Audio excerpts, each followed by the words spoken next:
We're at Lake Mead, the largest reservoir in the country. It's now about 2/3 empty, depleted by years of overuse, drought, and the effects of climate change.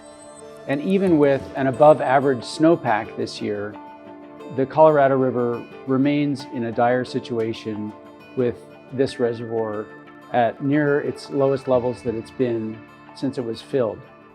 This is the main reservoir that holds water for California, Arizona, Nevada, and Mexico.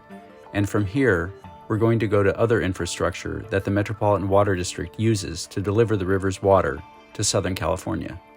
We're going over the Palo Verde diversion dam.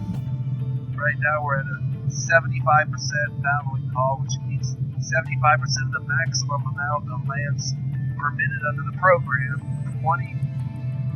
25% perhaps of the valley is being fallowed at this moment. Most of this fallowed land is being paid for by federal government, Southern Nevada Water Authority, CAP, Metropolitan Water District, and Arizona Water Resources, where we agreed to fund about 60,000 acre-feet of water for the benefit of Lake Mead from this valley. Our economy depends on ag. To have ag, we have to have water. Our feeling again is we're not part of the conversation of, we're not at the table, but they all want our water. So we take a little bit of money to not grow crops on a certain amount of ground, a small percentage of our valley, the Bard Valley. And that money is used to improve our system, compensate the farmers for their lack of revenue, which is a good thing. It's only a short window. It's only like 4.5 months. And so it's a good program. That voluntary seasonal fallowing program is a very good program. But it's a stopgap. It's to give people time to build things they need to build, whether it's dams, other infrastructure to catch runoff in California, or desalination plants, or wastewater facilities that recapture water.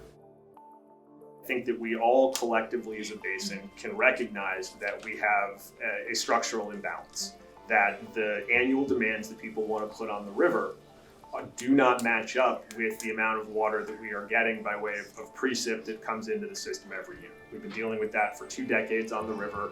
All of the projections are such that even with a winter like this one, we're going to continue to see those things. And so I think there is a common understanding that the status quo is not sustainable. In this program, we basically eliminate the growing of that crop by cutting off the water for 4 months. So you're not taking the ground out of production for the whole year.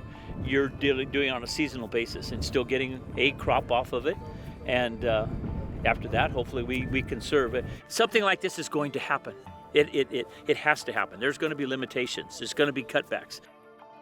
When I plant that other crop, there's seed that goes in there. There's fertilizer that goes in there. There's work that goes into that ground, tractor work, all these fuel, all these things that go in that I have suppliers on that I don't want to see those people disappear. So I need them. So we don't need too much of this. Where that number is, where we can all exist, who knows?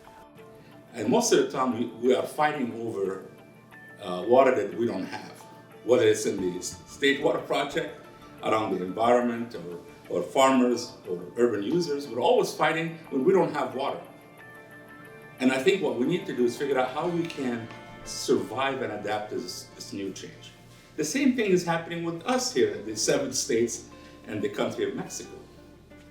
We need to collaborate. We need to work with Mexico on finding new ways to recycle water. There was a lot of push on these cuts and trying to figure out who's going to take most of the cuts. And I think now we have a little relief. The levels right now at Lake Mead is 1046, 1047. This is the time to agree of what investments we need to make. We need to talk about how we can work together and how we can find solutions. I want solutions in Arizona as I want solutions in Southern California, as I want solutions in Nevada. I want solutions in Mexico.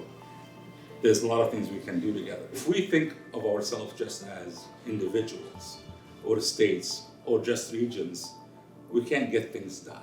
We have to think holistically as one. And that's why I look into the future.